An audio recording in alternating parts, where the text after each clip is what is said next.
Mistress Babylon here, co-founder of the Sect of the Horn God. It's December 2012, and we've just barely edged through a most horrific weekend. I'm sure that has brought the nation to its knees in grief, and I'm talking about the tragedy that happened in Connecticut.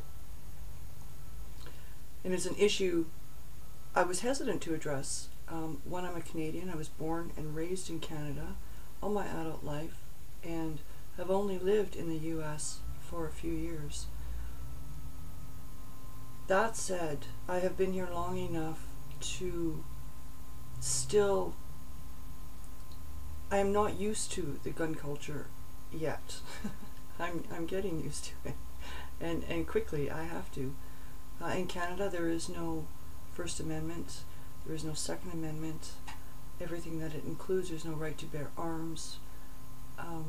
So living in the U.S. has been, I didn't expect the culture shock with it, but with the recent tragedy that happened with the children, and the last one that I remember with the movie theater, where several people were gunned down, I often hear afterwards about gun control, and it's taken a lot for me to wrap my head around the free use of guns. I mean, everybody can own a gun, they have that right to do. In Canada, you certainly don't have the right to own a gun, and most people don't, especially in urban centers. But, so I've had a very hard time getting used to that. But in the wake of these tragedies, I hear, like I said, a lot about gun control. And I know some people are going to be shocked, especially hearing it from a Canadian, but I really don't think that's the answer. Gun control is the answer.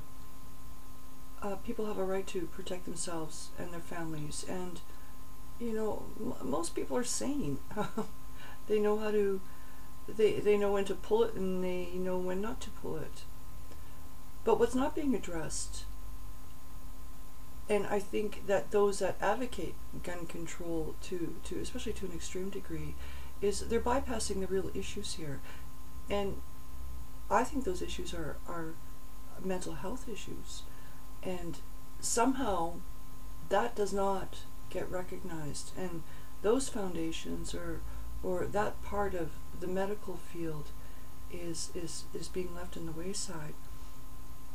Obviously, there's mental health issues when somebody slaughters a group of people in a seemingly random act, but it's never random. There's other things obviously going on there.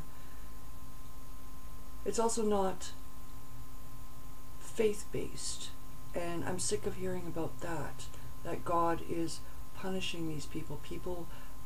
I have heard people say, and many of us have, that this is God's will, or there's free will, or they're being punished for the sins of fill in the fucking blank. That's it. That's insanity in its own right. But maybe there should be something done, and what can we do about that? Where can we funnel funds into research for mental health? How can we help those who want to be helped? Of course, if you don't want to be helped, there's nothing that can really be done with their issues of mental health, or those that pursue it in a vocation in life, in terms of working with those kind of people.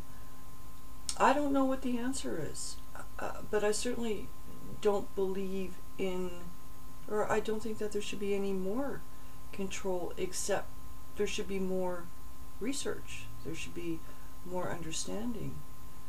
In Canada, if you do own a gun, it has to be locked away.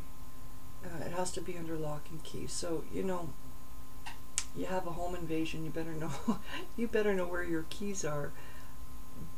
But I don't know, is that one of the answers? You live with somebody who has severe issues that way. Maybe if you have guns, they should be locked.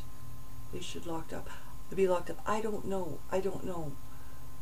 But what I'm saying is, you know, the rally cry between faith, what God wants, and gun control in a blanket sweep. I don't think that's the answer, and I think that's sidestepping what a lot of real issues are. As a Canadian, also, it's, as I was saying, I didn't expect the culture shock of guns, and you know, when I first moved to America, you know, there's a pawn shop not far from where we live, and I'm sure, of course, I'm being redundant, but you know, I walk by the door, or I walk by the shop, and there's a big sign that you have to unload your weapons. I'd never seen that in my fucking life, and it's all these little things. Or yesterday, you know, I had a hard time listening to the news, like many people, without breaking down in tears and thinking of my own precious little ones, the little ones in my life that are so dear to me. And how do you, I don't know how you bring the two together in so many ways.